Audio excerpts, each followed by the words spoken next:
I, 30 female, grew up in a middle-class family. I have a sister, Ellie, who is 3 years older than me. Some of my earliest childhood memories are of my parents characterizing me as the pretty one, and Ellie as the smart one.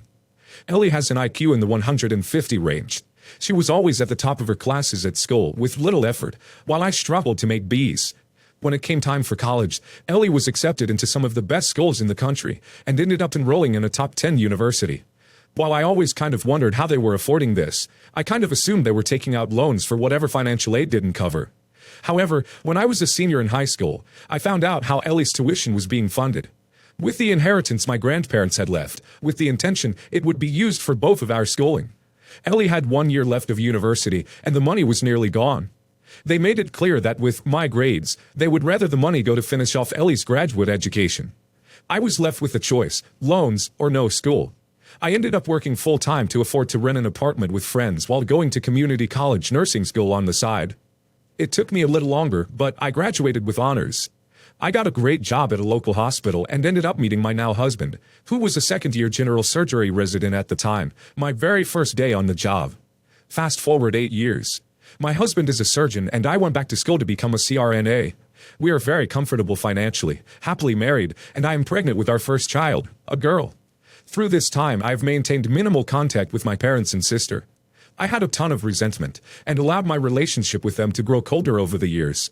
I was aware my sister had got on to get her MA and PhD, though I had no idea how this was being funded, and didn't care to ask. About a month ago, I got a call from my mother, who didn't even know I was pregnant. Apparently, my sister is struggling under the weight of multiple private loans while working at an entry-level research job. She is living with my parents, who co-signed the loans, and is having a hard time. She asked if my husband and I would give them a loan to take care of my sister's loans for the next few years and take some of the pressure off of her. It was pretty clear to me that loan really meant gift. I unloaded on her. I told her that I had spent my entire childhood being dismissed and ignored while my brilliant sister was put above me constantly. They used my college money on her, and I had to take out loans which I paid off myself. So now that their pretty daughter has managed to make something of herself, they have to use her to once again prop up their smart daughter. My mother was crying and saying, "That isn't true," over and over again. Then my father jumped on the phone and demanded to know what I had said to her. I hung up. My husband is very proud of me for standing up for myself and finally speaking about the trauma which has been weighing me down for years. And while I know it was the right thing to do, why do I still feel like crap? I imagined this moment 1,000 times, but I also thought it would come with a sense of relief. Now I am doubting myself and wondering if I made the wrong choice on addressing the problems I have with my mother in such a way. Would it have been better to ask them to go to family therapy with me, or just sit down and explain calmly why I don't want to bail out Ellie? And on the other hand, while I'm not close with my sister, I know she is as much a victim in this as I am. She put all her value into being the smart daughter, and look where it got her. I guess I'm just extremely conflicted about the whole situation, and needed to vent and ask advice from a bunch of strangers on the internet, who have no horse in this race, so to speak. What would they do if you couldn't succeed in life on your own way? They didn't help you with the cost of college. You could have easily been the one in debt, seeking for help. Would they help? She went to grad school with zero funding? That's not uncommon with just getting a master's, but it's extremely uncommon if you're in a PhD program, which usually includes the master's you get along the way. It's especially unusual if she went to a top 10 university and maintained the GPA necessary to attend a graduate program. Something tells me, OP, that you are not getting the full story behind the money troubles. Either sister was taking out additional loans so she could live at a higher standard than is normally afforded by a grad school stipend, or it's the parents that are in trouble for other reasons. She went to school in a major city. I'm pretty sure she didn't work while she was in school at all, so a good portion of those loans are likely for living expenses. I swear, the kid the parent treats as special is almost always the one who ends up losing. You didn't feel relief because nothing changed. Your mother didn't say, "I'm so sorry I hurt you, I was wrong, I love you." She just kept denying it. Your father got angry. Even if she had admitted the truth of what she had done, I don't know how much difference it would have made to you, but it would have been something. Congratulations on the life you have created for yourself. I would not bail out your sister. That would accomplish nothing. I do suggest that perhaps you consider therapy for yourself. You saved yourself. You created a good life and a good marriage, but the wounds they inflicted are still there. Continuing to bail your sister out when you were given nothing is not the answer and won't make anything better for you, and it will only help your family in the short run since they seem incapable of making wise choices. This is their problem, not yours. Continue to live your good life. Please consider talking to someone about what happened to you growing up. Telling your mother was a good start. Now you need to tell someone, besides your husband, who can hear you and help you through it. I want to attend the funeral of a well-loved community member who has passed away fairly young, late 30s. My partner is saying we would be selfish for going, on the chance that our presence incites her friend, who had a 4-month-long emotional affair with my partner over a year ago, that culminated in my partner leaving me, going to her, swearing he was done with me, and was going to be moving out of town, and then us working things out and spiting her. He is worried that our presence is going to cause her enough emotional pain that she may decide to make a scene at the funeral, which would take away from the memory of the woman who has passed. I'm saying that we cannot control what she does, and I think it would mean a lot to the woman who passed's daughter to see everyone who was touched by her mother's life and how loved by the community she is. The woman who passed is responsible for me and my partner meeting, and is honestly just someone worthy of as much love as she gave during her life. My partner is saying I am selfish for wanting to go, knowing that there is a chance someone else may cause a scene at my mere presence.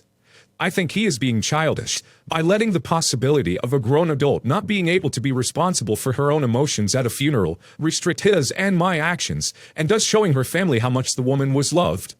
He feels the chance is high because he ran into her at a bar a few months ago, and she told his friend that he was a ducking a-hole for bringing my partner to said bar. So, am I the a-hole for wanting to go to the funeral?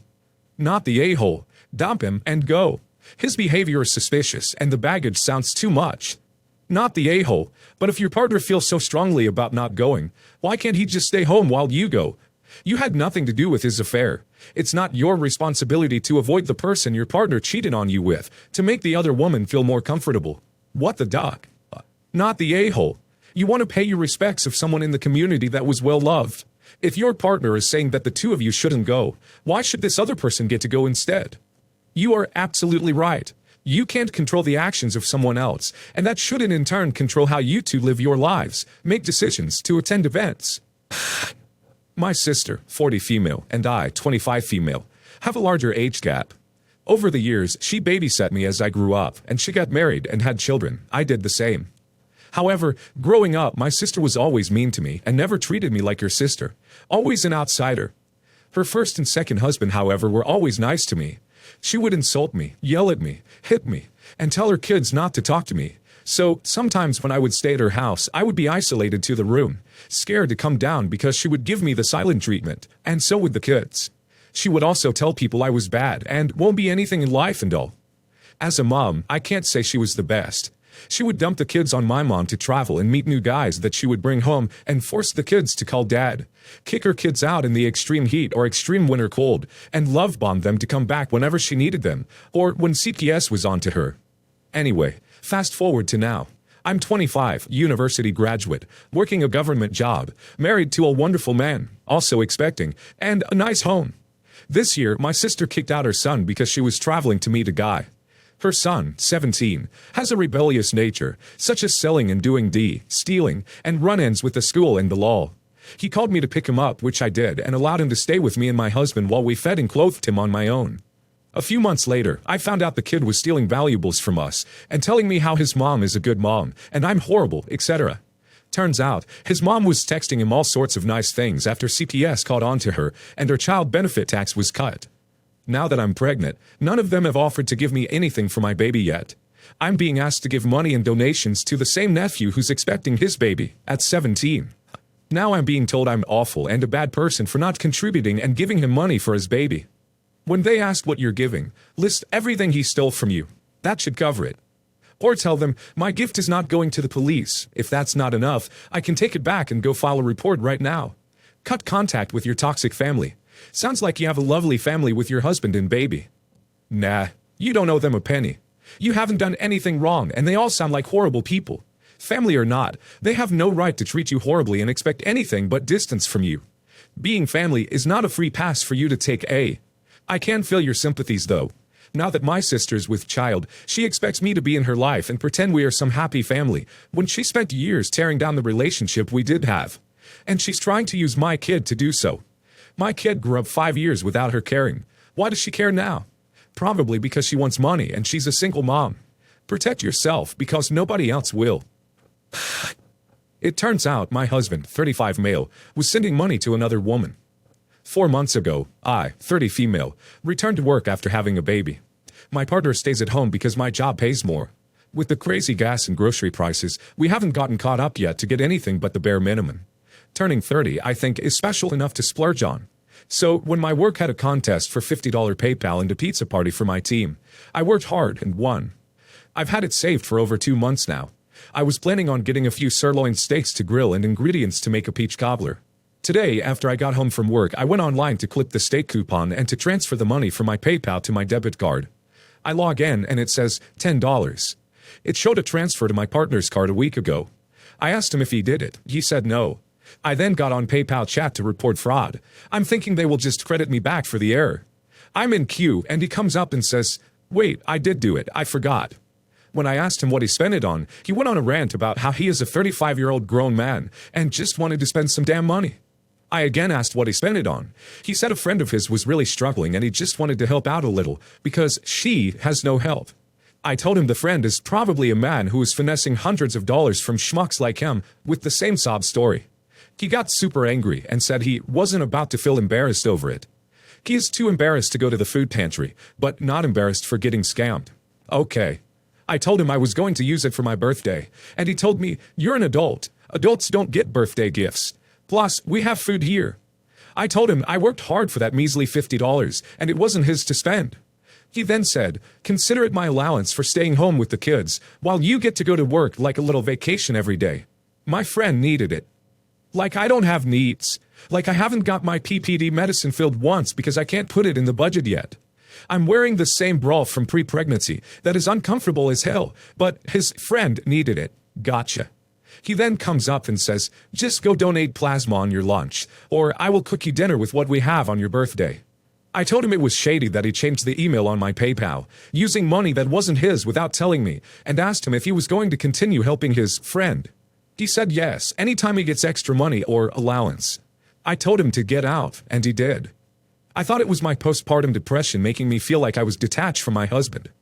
Today is my birthday, and he didn't send so much as a happy birthday, but does have time to rant on Facebook. Edit. I want to point out, I just found out about his friend and about the money yesterday. I cannot snap my fingers and just be divorced. Please, stop asking, why aren't you divorced? I also do not know if she's a cam girl, or if they have even met yet in person, or if the relationship is romantic. I'm trying to process this all. What the duck did I just read? What an absolute loser. He thinks working is a vacation? Spending money on internet gal friends is fine? Tells you to donate plasma to get a birthday meal? Your birthday isn't special? And rants about you on Facebook? Girl, I hate to break it to you, but he didn't give it to her because she was going through a hard time. He purchased content from her, and is probably embarrassed about it. And yeah, he's an absolute sucker. I think this marriage is about done. He chose this stranger over his family. He chose to give money away to his little internet crush and put her needs over your children's empty bellies. He knew what he was doing. Please leave before he gives away even more. No advice. Just want to say happy birthday. I hope this next year brings you better things.